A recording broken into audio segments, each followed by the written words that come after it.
శ్మశానంలో ఆయన కూర్చోపోతే ఉగ్రభూతాలు వచ్చి ఓళ్ల మీద పడిపోయి ప్రజల్ని సత్కార్యాలు చెయ్యనివ్వమని అక్కడ కూర్చుని తాండవం చేసి వాళ్ళని కూర్చోబెడతాడు.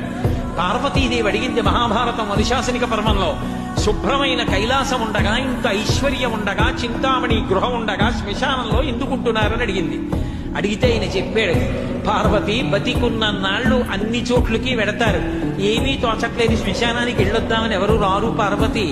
నేనంతవాణ్ణంటాడు, పొడుగ్గా ఉన్నానంటాడు, తెల్లగా ఉన్నానంటాడు, పండితుండంటాడు, పద్యాలు నాకు నోటికొచ్చంటాడు, ఉపన్యాసం చెప్పగలనంటాడు, నాకు పాటలు వచ్చంటాడు, నేను నాట్యం చేస్తానంటాడు, నేను అధికారినంటాడు, నా దగ్గర డబ్బు ఉందంటాడు, నేను పాట పాడగలనంటాడు. ఇన్ని ఉన్నాయనుకున్న వాడిలోంచి ఊపిరి బయటికి వెళ్ళిపోయిన తరువాత వాడిని తీసుకెళ్లి 4 కొత్త కర్రల మీద పడుకోబెట్టి చాప చుట్టి తాడు కట్టి పైన నూలుబట్ట కప్పి తీసుకొచ్చి అన్నీ తీసేసి కర్రల మీద పడుకోబెట్టి కాల్చేస్తుంటే జీవుడు లేచి నిలబడి పుర్రె పగిలిపోయిన తరువాత కన్న కొడుకు కూడా స్నానం చేసి వెళ్ళిపోతుంటే చీకటి పడిపోయాక, అయ్య బాబోయ్ చుట్టూ ఉగ్రభూతాలు, నా వాళ్ళన్న వాళ్ళు లేరు, వీళ్ళని నమ్ముకున్నాను, ఒక్కడు లేడని ఏడుస్తుంటే నేనున్నాను రా అని చెప్పడానికి నేను కూడా లేకపోతే చచ్చిన వాడు 1000 మాటలు చచ్చిపోతారని అక్కడ ఉన్నారు పార్వతి, నా కర్మకాలక్కడ లేనన్నాడు.